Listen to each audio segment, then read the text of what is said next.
বন্ধুরা, তো আজ দেখাবো বিয়ের ব্লগ। এটা হচ্ছে আমার এক দেবর, একে আইবুড়ো ভাত খাওয়ানো হচ্ছে। তো এর জন্য সব বৌদি মানে কতটা দায়িত্ব নিতে হয়। তো মাটির গুঁড়ি হাঁড়ি থেকে এগুলো আমার নিজের হাতে বানানো।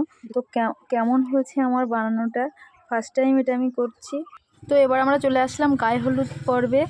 যেদিন গায়ে হলুদ ছিল সেদিন তো প্রচুর রৌদ্র ছিল, তবু রৌদ্র থাকলেও খুব কষ্ট করে কাজটা আমাদের করতে হয়েছে। কষ্ট হলেও সেটা আনন্দের, কারণ দেবরের বিয়ে বলে কথা। এই ব্লগটা আমার এগিয়ে ছাড়ার কথা ছিল, কিন্তু আমি ছাড়তে পারিনি আমার একটা সমস্যার জন্য। তো সেই জন্য আমার একটু ছাড়তে লেট হয়ে গেছে। তো পালকি সাজানোর জন্য কিছু ফুল দিয়ে দুটো ফুলের তোড়া করলাম পালকির দুই সাইডে দেওয়ার জন্য।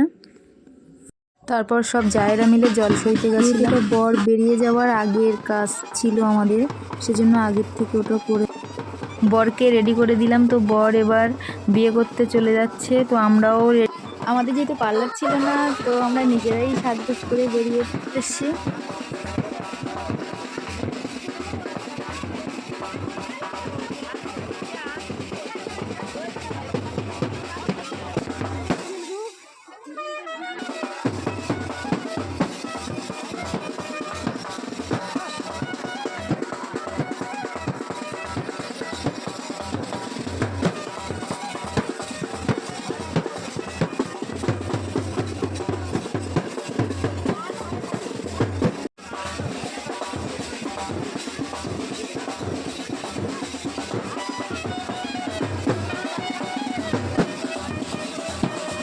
বিয়ের পর্ব শেষ, তো চলে এলাম ফুচকা খেতে। দেখি বিয়ে বাড়ি গেলে সত্যি ফুচকা খাবার মজাটাই আলাদা, যে যতটা পারে তো খেয়ে নিল।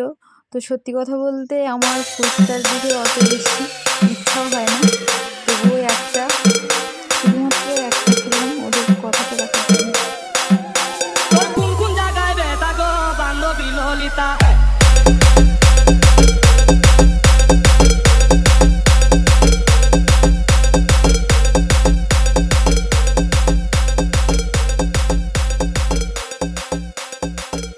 খাওয়ার পরে আমরা চলে এলাম ডান্সে, যে যেমন খুশি ডান্স করতে পারে।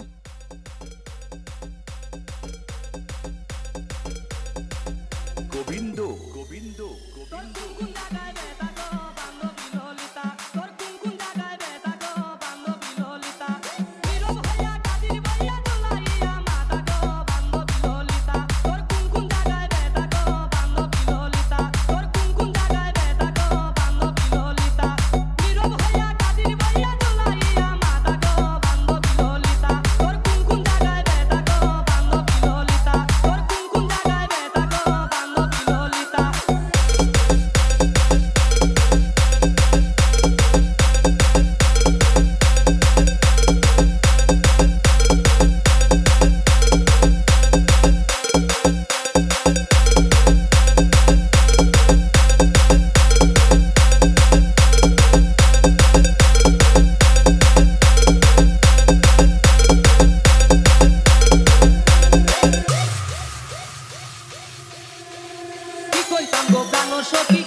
গোবিন্দ গোবিন্দ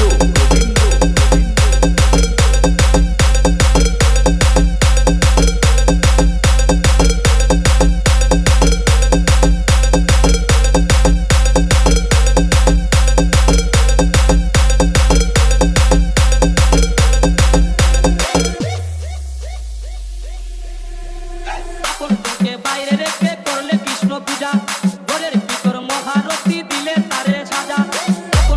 বাইরে রেখে করলে কৃষ্ণ পূজা।